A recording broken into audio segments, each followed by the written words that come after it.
पे प्रेस विज्ञप्ति इसलिए दे रहे हैं, अभी आपको मालूम होगा कि यहाँ पे जो भीषण बाढ़ आई है उसकी वजह से रोड्स ब्लॉक हो गई है, तो स्टैंडर्ड पेरिशेबल आइटम्स जैसे कि फ्रूट्स वगैरह है, इसका काफी डिमांड आ रहा था फ्रूट ग्रोअर्स की तरफ से कि वो कश्मीर से मेन लैंड की तरफ नहीं ले जा पा रहे हैं।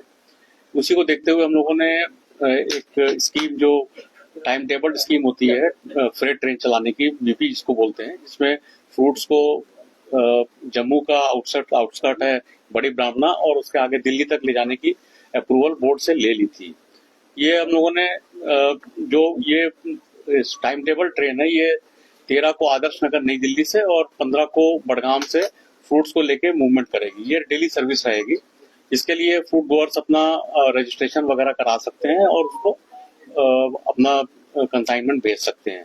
साथ ही साथ जो इमरजेंट सिचुएशन थी यहाँ पे कि लोगों के ट्रक्स वगैरह रुके हुए थे एकदम से, कोई भी फ्रूट पेरिशेबल आइटम मूव नहीं हो पा रहा है, ट्रैफिक नहीं मूव हो पा रहा है, उनकी चीजें खराब हो रही है, उन सबको देखते हुए स्टेट गवर्नमेंट और फ्रूट गोअर्स की आपस में और रेलवे के कोऑर्डिनेशन से अर्जेंटली हम लोगों ने आज से 23 टन की बीपी वहां पे लोड करने के लिए रख दी है और ऑलरेडी वहां पे फूड गोअर्स ने उसको इंडेंट वगैरह डाल के और लोडिंग भी स्टार्ट कर दी है। प्रॉब्ली आज या कल सुबह तक वहां से वो कंसाइनमेंट मूव हो जाएगा।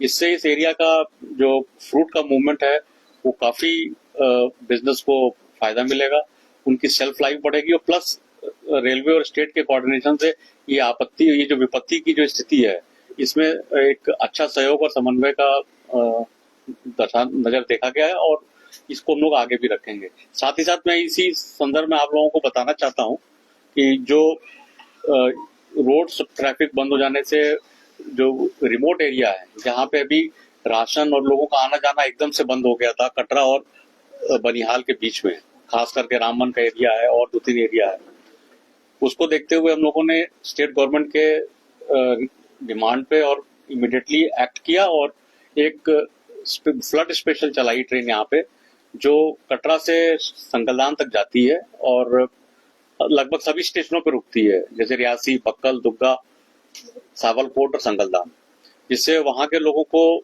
इस एरिया को रिमोट एरिया में जाने में बहुत ही ज्यादा हेल्पफुल हुई वो, और साथ ही साथ राशन को पहुंचाने में भी उस ट्रेन ने बहुत काम किया। लगभग प्रतिदिन उसमें से 1200 से 1500 लोग मूव कर रहे हैं और ये ट्रेन 5 दिन के लिए स्पेशल अप्रूवल लेके चलाई गई थी, जिससे यहाँ के लोगों को सुविधा मिले। इस बीच में रोड ट्रैफिक वगैरह नॉर्मलाइज हो जाएगा। This is basically the efforts Jammu division has done for the stranded people, passengers as well as perishable fruits. Vivek ji, कितना टाइम लग जाएगा कि ये सब नॉर्मल होने में? जितने के आपने ट्रक्स वहां पे रखे हैं, लोड बाल्स वहां पे इस समय फ्रूट जाने का, बाहर जाने का है, कितने दिन लग जाएंगे इसको कि अपनी मंडियों तक पहुंचाने में? नहीं, देखिए ऐसा है, जहां तक हम लोगों का सवाल है, हम लोग अभी जो 15 तारीख चलेंगी, हम लोग के जो 15 तारीख से जो जेपीपीआरसी वाला स्कीम जो चल रही है उसमें 8 वीपी चलेंगी। 8 वीपी का मतलब है कि आप एक वीपी में हमारी जो कैपेसिटी होती है 23 टन की होती है और फ्रूट जितना उसमें से मान लीजिए 20 टन के आसपास लोड हो पाएगा। 8 दूनी 16, आप मान के चलिए 160 टन तो एक ही ट्रिप में निकल जाएगा और हम डेली इसको सर्विस है। और ये सबसे सर्विस का फायदा ये है, फ्रूट गोअर्स को मैं बताना चाहता हूँ, ये टाइम टेबल ट्रेन है।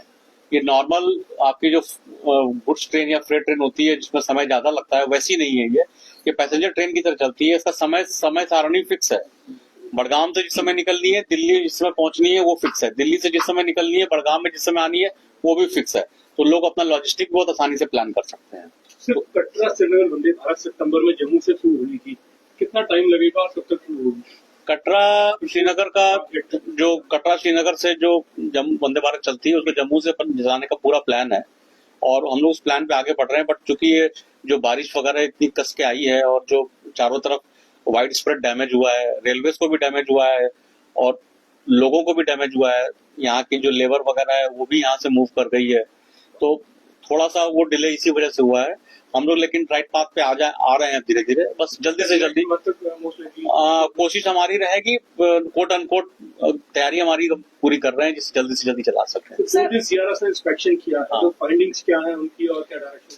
सीआरएस ने जो बेसिकली जो जम्मू और पठानकोट और जम्मू और कटरा के बीच में जो वाइड स्प्रेड डैमेजेस हुए थे उसको उन्होंने आकलन करने के लिए आए थे बेसिकली, और ये देखना चाह रहे थे कि कितना what is the damage to the extent of damage कितना है और उसको क्या रेस्टोरेशन प्लान इनका रहेगा ब्रिजेस को बनाने का और उसको दोबारा से चालू करने का। सर मॉनेटरी लॉस कितना हुआ है? मॉनेटरी लॉस को अभी एज सच आकलन करना थोड़ा डिफिकल्ट है।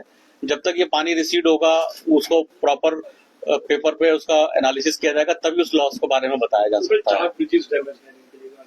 डैमेजेस हाँ बेसिकली एक दो तीन चार ही हैं उधर, लेकिन ये है कि हम लोग ने ट्रैफिक रेस्टोर कर लिया है अपना सिंगल लाइन वर्किंग बना के। जैसे एक ट्रैक डैमेज है तो दूसरे वाले को पोर्शन को करके गाड़ियां जरूर number of trains will be less but it will be working. कब तक स्ट्रीमलाइन कब तक होगा? देखिए हमारा अभी जो ऑलरेडी जो प्लान था उसके हिसाब से पहले हम लोगों ने 2 ट्रेन चलाई थी, फिर बाद में हम लोगों ने 4 ट्रेनें और ऐड कर दी, उसमें वंदे भारत भी आज से ऐड हो गई और अब आगे आगे जैसे जैसे फेज वाइज में हम लोग ऐड करते चले जाएंगे। प्रॉब्लम हम लोग कब तक आएगा कोई टारगेट कुछ रेलवे ने अभी बेसिकली ब्रिजेस का अभी आकलन करने के बाद में आपको एग्जैक्ट टारगेट पता चल पाएगा, बट लेकिन ये है कि हम यात्रियों को ये महसूस करना चाहता हूँ कि यात्रियों की सुविधा का पूरा ख्याल रखा जाएगा और जैसे जैसे डिमांड के हिसाब से हम लोग उसको ऑगमेंट कर लेंगे। सर हर साल मॉनसून आता है और प्राकृतिक आपदा का कोई टाइम लिमिट नहीं होता, किसी समय भी आ सकती है। ऐसे में लोगों को इन दिक्कतों से ना जूझना पड़े,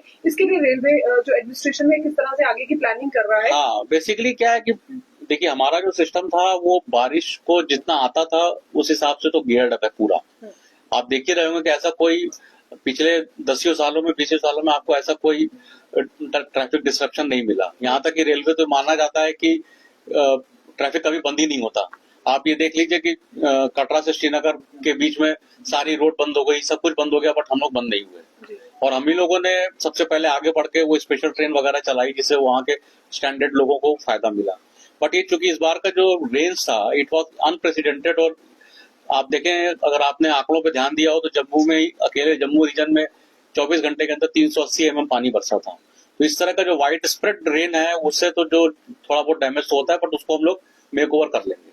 अभी तक कितनी ट्रेनें रद्द की गई हैं और कब तक इसको बहाल किया जाए? ट्रेनें तो मैंने आपको जैसा बता दिया कि पहले 2 ट्रेनें चलाई गई थी, 7 तारीख से 6 ट्रेन कर दी गई है, वंदे भारत भी ऐड हो गई आज से। तो और आगे जैसे जैसे अभी हम लोगों ने एक सिंगल लाइन वर्किंग का भी काम पूरा कर लिया है। EMU का भी है इसके आपकी पाइपलाइन में? नहीं, EMU तो पाइपलाइन में नहीं है हमारे। हम लोग की नॉर्मल पैसेंजर ट्रेन जो मेल एक्सप्रेस चलती है और वंदे भारत चलती है उसी को रिस्टोर करेंगे। आगे एक्सटेंड करने की कोई आपकी नीति है जो अभी संगलदान तक चल रही है आपकी ट्रेन? संगलदान से तो पहले ही लोकल चल रही है वहाँ पे। इसको डायरेक्ट कटरा से श्रीनगर, नहीं है, जम्मू से श्रीनगर कोई ऐसी लोकल ट्रेन? ये भी सिर्फ 5 दिन के लिए है, स्पेशल ट्रेन है। क्या आप देख रहे हैं, खुद ही कह रहे हैं कि लोग इसमें सफर अच्छा कर रहे हैं, लेकिन सफर अच्छा कर रहे हैं, लेकिन अभी जो 5 दिन के लिए जो करी गई है उसको देखते हुए अभी जैसे आपका रोड ट्रैफिक रिज्यूम हो जाएगा तो सारी चीजें नॉर्मल हो जाएंगी, तो रोड ट्रैफिक को देखते हुए किया गया ना। सर ये एप्पल्स को लेकर जो आपने ट्रेन स्टार्ट की है, आपने बड़गाम तक चले गए, फिलहाल तो ठीक है, फिलहाल के लिए तो ठीक है, बड़गाम तक चले गए, बड़गाम नहीं बनियाल तक, जो संगलदान तक चलाई है। नहीं एप्पल्स के लिए जो एप्पल्स के लिए बड़गाम से चलाई है। बड़गाम तक चले, फिलहाल तो ठीक है, मगर जो मंडी सबसे बड़ी मंडी वो सोपोर में है, सोपोर में हमारा कोई हेड नहीं है ना। और आने वाले समय में क्या ऐसा हो सकता है कि सोपोर या बारामूला में उसमें शिफ्ट किया जाए बड़गाम से? वो सोपोर में प्लान्ड है, उसका काम अभी अब जब आगे बढ़ेगा तो फिर वहां से भी हम लोग एक गुड शेड बनाएंगे, फिर आप लोग वहां से भी लोड कर सकते हैं। Thank you sir.